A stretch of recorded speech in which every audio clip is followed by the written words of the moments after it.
Hello students. बहुत सारे बच्चे जो हैं जो बीएचए में जिन्होंने कंप्लीट कर लिया है, कंप्लीट करने के बाद वो क्लिनिकल प्रैक्टिस स्टार्ट करते हैं।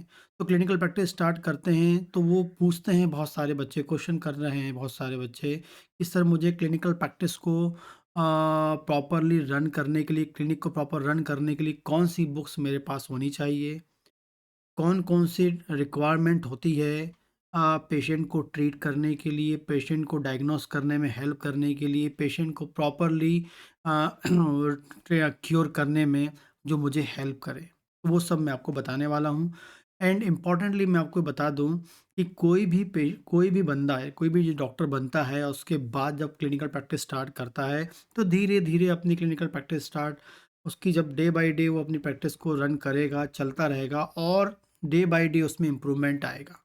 अचानक से आज आपने क्लिनिक स्टार्ट करी और जिस एरिया में स्टार्ट करी, एकदम से ऐसा कौन होगा कि भाई डॉक्टर साहब आ चुके हैं, अब भीड़ लग जाएगी, ऐसा कभी नहीं होता है, टाइम लगता है। लेकिन आपके दिमाग में ये कॉन्सेप्ट होना चाहिए कि जब भी कोई पेशेंट आपके पास आ रहा है, चाहे 1 हो चाहे 2, कितने भी पेशेंट आएँ, वो पेशेंट फ़ॉलो-अप पे आना बहुत ज़रूरी है। यदि वो पेशेंट फ़ॉलो-अप पे आपके पास आ रहा है, फिर से वो रिपीट होके आ रहा है, इसका मतलब है आप जो उसे दे रहे हैं, जो उसका आप अपने पास जो उसको डिलीवर कर रहे हैं, डायग्नोस कर रहे हैं, जो ट्रीटमेंट दे रहे हैं, जो मेडिसिन दे रहे हैं, वो कहीं न कहीं आपको मतलब उस पेशेंट को सहायता मिल रही है, उससे उसको फ़ायदा मिल रहा है। वो आपको एक फीडबैक है कि यदि पेशेंट आपके पास रिपीट होके आ रहा है। और कोई फीडबैक नहीं है, आप किसी से नहीं पूछ सकते हैं। एक ही फीडबैक है आपको काउंट करने का, रीड करने का कि मेरी क्लिनिक सही चल रही है, मैं प्रॉपरली कर पा रहा हूँ। यदि मेरा पेशेंट फ़ॉलो-अप पे आता है, आता है, आता है। यदि वो रिपीट हो रहा है, इसका मतलब आप कुछ न कुछ उसे दे रहे हो, ठीक है? तो इन सबको बिल्ड करने के लिए एक होम्योपैथ डॉक्टर को एक होम्योपैथिक क्लिनिक रन करने के लिए उसको 4 इम्पोर्टेंट चीज़ उसके पास होनी चाहिए मेरे अकॉर्डिंग। सबका अलग-अलग होता है, लेकिन मेरे अकॉर्डिंग ये 4 चीज़ उनके पास होनी चाहिए। ये 4 चीज़ का उनको बेसिक नॉलेज होना चाहिए, जो पेशेंट को ट्रीट करने में, क्योर करने में, मैनेज करने में, मैनेजमेंट करने डिज़ीज़ को मैनेजमेंट करने में, उसको बताने में आपको हेल्प करेगा, फ़ॉलो-अप में लाने में हेल्प करेगा। तो सबसे पहला है पीजे मेहता। पीजे मेहता का बुक आपको बिल्कुल आना ही चाहिए। पूरी की पूरी पीजे मेहता आपको आनी चाहिए, क्योंकि पीजे मेहता में क्लिनिकली पूरी टेक्निक्स दी हुई हैं, पेशेंट को कैसे रीड करना है, कौन-कौन से स्टार्टिंग में जैसे पेशेंट आपके पास आता है तो आपको क्या फ़ॉलो करना है, बीपी कैसे लेना है, पल्स कैसे लेना है, वेट कैसे मेजर करना है, हाइट कैसे मेजर करना है, बीएमआई कैसे मेजर करना है और डिफरेंट टाइप के जो डिजीज़ कंडीशंस में आपको कैसे इन्वेस्टिगेशन करवाना है, कौन से सिम्पटम्स एंड साइन को ऑब्ज़र्व करना है। एक सिंपल आपको बेसिक मॉडर्न साइंस को बताता है पीजे मेहता, क्योंकि मॉडर्न साइंस का नॉलेज होना ही बहुत ज़रूरी है। होम्योपैथिक प्रैक्टिस में होम्योपैथिक मेडिसिन का नॉलेज तो होना चाहिए, लेकिन आज के ज़माने में मॉडर्न साइंस का नॉलेज होना भी ज़रूरी है, क्योंकि उसके बिना पेशेंट को प्रॉपरली जो उसके मन में एक जो आप होम्योपैथी के लिए जो एक कॉन्सेप्ट क्रिएट करना चाहते हैं या होम्योपैथी के लिए रुझान पैदा करना चाहते हैं, तो वो आपको मॉडर्न साइंस क्या है हेल्प करेगा। तो बीजे मेहता आपको आनी ही चाहिए, पूरी आनी चाहिए अच्छे से, क्योंकि ऐसा नहीं है कि आपने एक सिस्टम पढ़ लिया और दूसरा सिस्टम नहीं पढ़ा। पेशेंट को ना बोलेंगे कि भाई मुझे ये नहीं आता, आपको तो पूरा आना चाहिए। पीजे मेहता एटलीस्ट पूरी आनी चाहिए। पीजे मेहता आपको आएगी तो आपको डायग्नोसिस करने में, इन्वेस्टिगेशन करने में हेल्प मिलेगी और पेशेंट को रुझान भी बढ़ेगा आपके प्रति और होम्योपैथी के प्रति। दूसरी आपको सबसे अच्छी जो क्लिनिकल मटेरिया मेडिका है, बोरिक मटेरिया मेडिका। मेरे अकॉर्डिंग सबसे अच्छी क्लिनिकल मटेरिया मेडिका है, बोरिक मटेरिया मेडिका है, वो आपको आनी चाहिए। बोरिक मटेरिया मेडिका सबसे अच्छी मटेरिया मेडिका है क्लिनिकल प्रैक्टिस के लिए, ठीक है? तो वो आपको आनी चाहिए, वो आपको दिमाग में बैठी होनी चाहिए, वो आपको याद होनी चाहिए, क्योंकि वो भी आपको हेल्प करती है प्रॉपर सिलेक्शन ऑफ मेडिसिन के लिए, ठीक है? यदि बोरिक मटेरियल मेडिका आती है और उसके अकॉर्डिंग यदि आपने मेडिसिन सेलेक्ट कर ली है, तो वो आपको कहीं न कहीं हेल्प करती है, किसमें? पेशेंट को क्योर करने में, ठीक करने में, फ़ॉलो-अप में लाने, क्योंकि पेशेंट ठीक होगा तो ऑटोमेटिकली वो आएगा और नए पेशेंट को भी बताएगा कि भाई डॉक्टर साहब बहुत अच्छा ट्रीटमेंट करते हैं। सेकंड बोरिक आपको आनी चाहिए। क्लिनिकल मटेरियल मेडिका उससे अच्छी कोई मटेरियल मेडिका नहीं है मेरी नॉलेज में। उसी से मैं प्रैक्टिस कर रहा हूँ, 15 साल से लगातार प्रैक्टिस कर रहा हूँ, ठीक? 2 से 3 क्लिनिक रन कर रहा हूँ, 2 क्लिनिक तो रन करते हूँ डेली और ये 1-2 क्लिनिक जो मेरी आउट ऑफ सिटी है वो भी मैं रन करता हूँ, जिसमें मैं मंथली जाता हूँ। इसके अलावा कैंट रिपर्टरी, कैंट रिपर्टरी आपको आनी चाहिए। कैंट रिपर्टरी बहुत ही इंपॉर्टेंट रिपर्टरी है, जो बेसिक आपको बीएचएमएस में सिखाई जाती है। कैंट रिपर्टरी यूज़ करते आना चाहिए, कैंट रिपर्टरी की इंपॉर्टेंस आना चाहिए, कैंट रिपर्टरी किस पे फोकस करती है वो आपको आना चाहिए। कैंट रिपर्टरी का यूज़ करके केस को रिपर्टराइज करना है तो वो आपको आना चाहिए।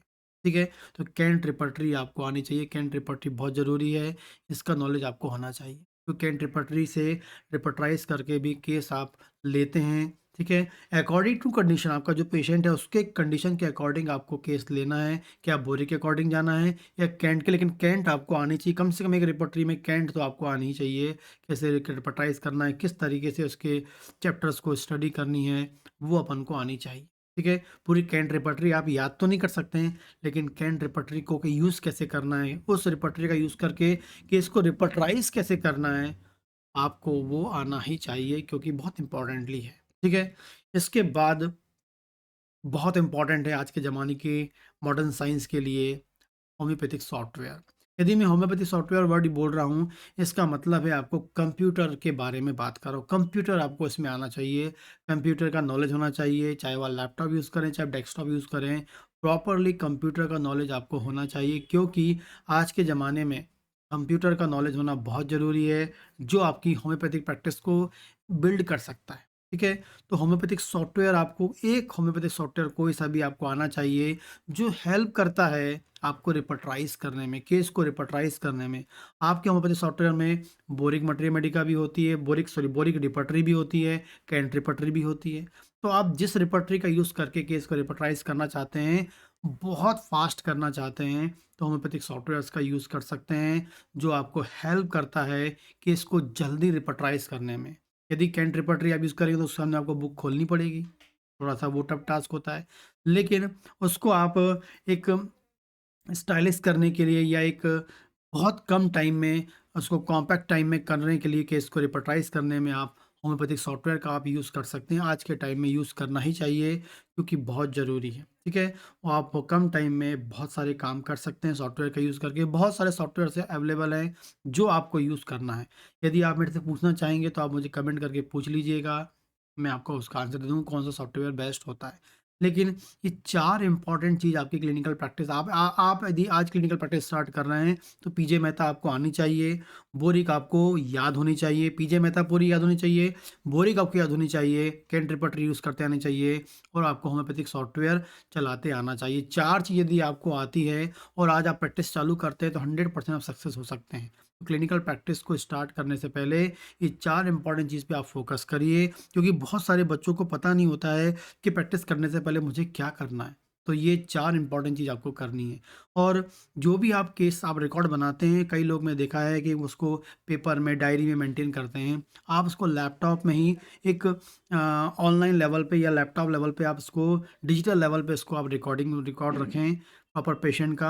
यदि वो भी आप जानना चाहते हैं कि रिकॉर्ड कैसे मेंटेन करते हैं, तो वो भी मैं आपको बता दूँगा। बहुत सिंपल तरीका है। मैं अपने पूरे केसेस को, जितने भी आज तक मैंने केसेस देखे हैं, सब मेरे पास ये डिजिटल रूप में लैपटॉप में रिकॉर्ड हैं। कोई पेशेंट आता है, 1 से 2 सेकंड में, 3 से 10 सेकंड में मैं पेशेंट का रिकॉर्ड ओपन कर लेता हूँ। यदि मैं डायरी में रखूँगा तो पेज पलटाते रहूँगा, टाइम लगेगा।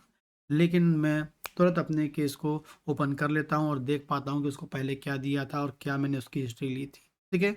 इस प्रकार से कंप्यूटर का आना बहुत ज़रूरी है, ताकि होम्योपैथिक सॉफ्टवेयर चला सकें। रिकेंट रिपर्टरी आना चाहिए ताकि आप केस को रिपर्टराइज़ कर सकें।